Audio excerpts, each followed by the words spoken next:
Olá pessoas, seguindo a série formativa falando de pesquisa, hoje falaremos sobre normas da ABNT para relatórios. Meu nome é Lidiane Norberto e vou falar um pouquinho para vocês sobre esse tema. A ABNT é sigla para Associação Brasileira de Normas Técnicas. Com relação a relatório, ela coloca 3 elementos. Elementos pré-textuais, que se refere à capa, folha de rosto, resumo como opcional, lista de figuras, tabelas, etc. E o sumário. Há também os elementos textuais, que dizem respeito à introdução, desenvolvimento do trabalho e considerações finais. E elementos pós-textuais, com relação à referência, glossário, apêndices e anexos. Com relação aos elementos pré-textuais, a capa, que apresenta o nome da instituição e o nome do curso, acompanhado da logo e o cabeçalho de identificação da instituição. O nome do aluno completo ou o nome dos componentes do grupo em ordem alfabética. O título do trabalho, que é o título do experimento, da aula prática também ou de campo, e um subtítulo, se for o caso, e a identificação da localização, a cidade e abaixo o ano. Seguido da capa tem a folha de rosto, que segue também com o nome do aluno, título do trabalho e subtítulo, se for o caso, uma identificação, que se refere a um trabalho de conclusão de curso, apresentar a disciplina de TCC para obter grau de bacharel, aí em alguma coisa sobre a orientação do professor fulano de tal. Ou também um relatório apresentado a disciplina como requisito de avaliação do curso tal, professor, orientado pelo professor tal. E também a localização, cidade e ano. O resumo, que é opcional, então este relatório descreve uma experiência de atividade desenvolvida na empresa ou na instituição. Após o resumo, que deve ter uma síntese da introdução, do desenvolvimento do trabalho, dos resultados, abaixo tem as palavras-chave. Uma folha para a lista de tabelas, e na ordem que aparece no trabalho, com a legenda. Lista de figuras, da mesma forma, na ordem que aparece, seguida das páginas. Lista de reduções, que são as abreviaturas, as siglas, os símbolos, com uma legenda para entender o restante do trabalho. O sumário, onde vai listar todas as partes do trabalho, seguido da página onde se inicia. E aí chegamos aos elementos textuais. Começando com a introdução, ela é que abre o trabalho e descreve com clareza o propósito e o alcance do relatório técnico-científico. Indica as razões da escolha do tema, do experimento e da prática. Ou seja, aqui dentro já pode-se colocar a justificativa. Apresenta o problema e as hipóteses que levaram à realização da pesquisa e lista os objetivos do trabalho.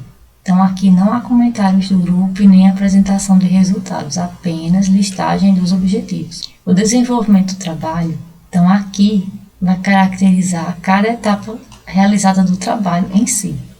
Então, há caminhos diferentes para cada etapa da realização da prática, então você vai colocar o passo a passo, vai descrever a metodologia utilizada. Por exemplo, com relação aos subitens desse desenvolvimento do trabalho. Um item, caracterização da área estudada, outro ponto para falar dos materiais necessários, outro ponto para falar da metodologia, e assim vai, de como foi o passo a passo do seu trabalho. As considerações finais, então aqui se apresenta uma síntese interpretada dos principais argumentos e pontos de vista utilizados no desenvolvimento do relatório. Aqui também será mostrado se os objetivos da pesquisa foram ou não atingidos, no caso, se as hipóteses foram comprovadas ou não, ou seja, se elas foram refutadas. O trabalho ele será revisitado de maneira sintética, constando de autocrítica e balanço dos resultados obtidos, a partir dessa revisitação dos objetivos, e chegamos nos elementos pós-textuais. Chegando nas referências bibliográficas ou bibliografia consultada, é uma seção obrigatória do trabalho, sem a qual o relatório não terá valor, uma vez que qualquer referência teórica tem que se dar o crédito ao autor, e todo trabalho técnico ou científico pressupõe uma pesquisa bibliográfica. Até reforça o resultado de seu trabalho essa pesquisa, já corrobora, dá mais peso. Todas as publicações arroladas no desenvolvimento do texto devem ser listadas, O referencial teórico deve estar de acordo com as normas da ABNT pertinente ao assunto. E ainda segue um glossário. O que seria o glossário? Então, uma reunião de termos no corpo do texto que necessitam citar seu significado para melhor compreensão. É um dicionário relacionado ao trabalho específico, com aqueles termos mais complicados que uma pessoa leiga não saberia. E aí coloca esse significado ao final. Os apêndices e anexos, ou seja, vai por último mesmo, eles constituem a última parte do trabalho e, de acordo com a ABNT, são textos complementares ao relatório, que podem ser ou não do autor da pesquisa. Então, eles têm a função de discutir, de ilustrar conteúdos pertinentes ao trabalho de uma maneira mais aprofundada e que necessariamente não precisam fazer parte do corpo do texto do relatório, servindo como reforço à argumentação teórica ou prática do trabalho. E o apêndice, texto ou documento elaborado pelo autor. Anexo é um texto ou documento não elaborado pelo autor. Então, preste atenção nessa diferença.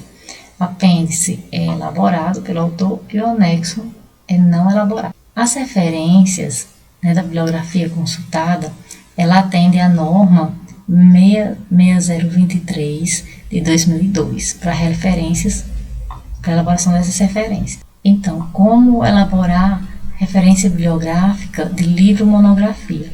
Pode ser com um autor, com até 3 autores ou com mais de 3 autores. De uma forma geral, com um autor, inicia-se com o sobrenome em caixa alta, colocado vírgula, e as iniciais seguidas de ponto. E aí o título da obra em negrito, ponto, o local, 2 pontos, a editora, o ano e as páginas, total de páginas. Se for até 3 autores, é mais de um, mas é menos, até 3, também faz do mesmo jeito, colocando o sobrenome em caixa alta, porém utiliza o nome por extenso dos 3 autores. Com mais de 3 autores, segue o sobrenome em caixa alta, o nome por extenso, seguido de et al, que se refere aos demais. Referência para periódico ou revista, no caso revista completa, documento eletrônico. E aí, o que tínhamos para os slides eram isso. Espero que ajude um pouquinho no trabalho de cada pessoa. E aí, dá um clique ali no curtir, se você gostou, se serviu, deixa um comentário, tá bom? Então, até a próxima.